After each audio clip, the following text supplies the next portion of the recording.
அனைவருக்கும் வணக்கம். சற்றுமுன் வெளியான முக்கிய அறிவிப்பு. மகளிர் உரிமைத் தொகை 1000 இனி கிடைக்காதுன்னு சொல்லியிருக்காங்க. அது யார் யாருக்கு என்ன ரீசன்ங்கிறத வாங்க வீடியோக்குள்ள போய் பார்க்கலாம். கலைஞர் மகளிர் உரிமைத் தொகை திட்டத்திலிருந்து 1.27 லட்சம் பயனாளிகள் பெயர்கள் நீக்கப்பட்டுள்ளன. கலைஞர் மகளிர் உரிமைத் தொகை திட்டத்தின் கீழ் மாதந்தோறும் பெண்களுக்கு ரூபாய் 1000 அவரவர் வங்கிக் கணக்கில் செலுத்தப்பட்டு வருகிறது. இத்திட்டத்தில் கடந்த 2023ஆம் ஆண்டு செப்டம்பர் 15ஆம் தேதி முதல் தொடங்கப்பட்டது. இத்திட்டத்தின் கீழ் பயன்பெற சில தகுதிகள் நிர்ணயிக்கப்பட்டுள்ளன.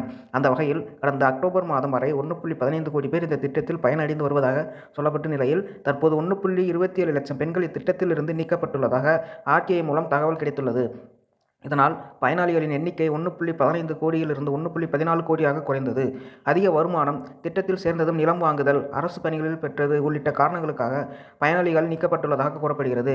இந்நிலையில் பொங்கல் பண்டிகைக்கு முன்பாக மகளிர் உரிமைத் தொகை திட்டம் மீண்டும் விரிவுபடுத்தப்பட்டுள்ளது. ரேஷன் கார்டு வைத்திருக்கும் தகுதி வாய்ந்த பயனாளிகளுக்கு விரைவில் முதல்வரின் ஆலோசனை நடத்தி உரிமைத் தொகை வழங்க நடவடிக்கை எடுக்கப்படும் என அமைச்சர் KSR ராமச்சந்திரன் தெரிவித்தார்.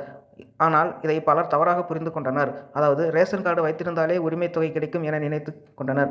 இதை அமைச்சரும் தெளிவுபடுத்திவிட்டார். எனவே கலைஞர் உரிமைத் தொகையானது அனைவருக்கும் கொடுக்கப்படாது. அரசு இந்த திட்ட பயனாளிகளுக்கு என சில அடிப்படை விதிமுறைகளை வகுத்துள்ளது. ரேஷன் கார்டில் வசிக்கும் முகவரியில் இல்லாதவர்களுக்கு முகவரி உள்ளிட்ட ஆவணங்கள் தவறாக இருப்பவர்களுக்கும் உரிமைத் தொகை திட்டத்தில் பயன்பெற முடியாது. இது மாதிரியான மேலும் தகவல்கள் வேணும்னா மறக்காம நம்ம சேனலை சப்ஸ்கிரைப் பண்ணி